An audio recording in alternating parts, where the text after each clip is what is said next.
এক নদীতে বাস করত এক কুমির। নদীর ধারেই ছিল অনেক ফলের গাছ। তাতে থাকত এক বানর। দুজনের মধ্যে খুব বন্ধুত্ব। বানরটা রোজ কুমিরকে মিষ্টি মিষ্টি ফল খেতে দিত।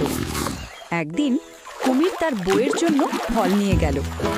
জাম খেয়ে বউ ভাবল, যে বানরের ফল এত মিষ্টি, তার হৃদয়টা না জানি কত মিষ্টি হবে।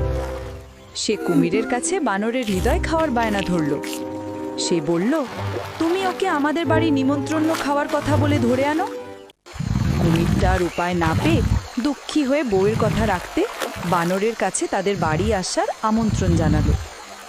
বানরটা এতদিনের বন্ধুত্ব ভেবে রাজি হলো। কুমিরটা বানরটাকে পিঠে করে নিয়ে যাওয়ার কথা বলল।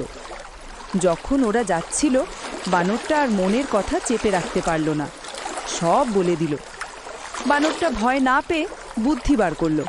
বলল, আরে বন্ধু, তুমি এটা আগে বলবে না? আমি তো রোজ আমার হৃদয় গাছের ডালে রেখে আসি। আগে জানলে আমি সাথে নিয়ে আসতাম। এখন চলো আমরা গিয়ে নিয়ে আসি। গাছের একটা ডাল দেখতে পেয়েই বানরটা এক লাফে গাছের ডালে উঠে গেল আর বলতে লাগলো, ও হে, তোমার মতন বোকা কুমিরের সাথে বন্ধুত্ব রাখা ভুল।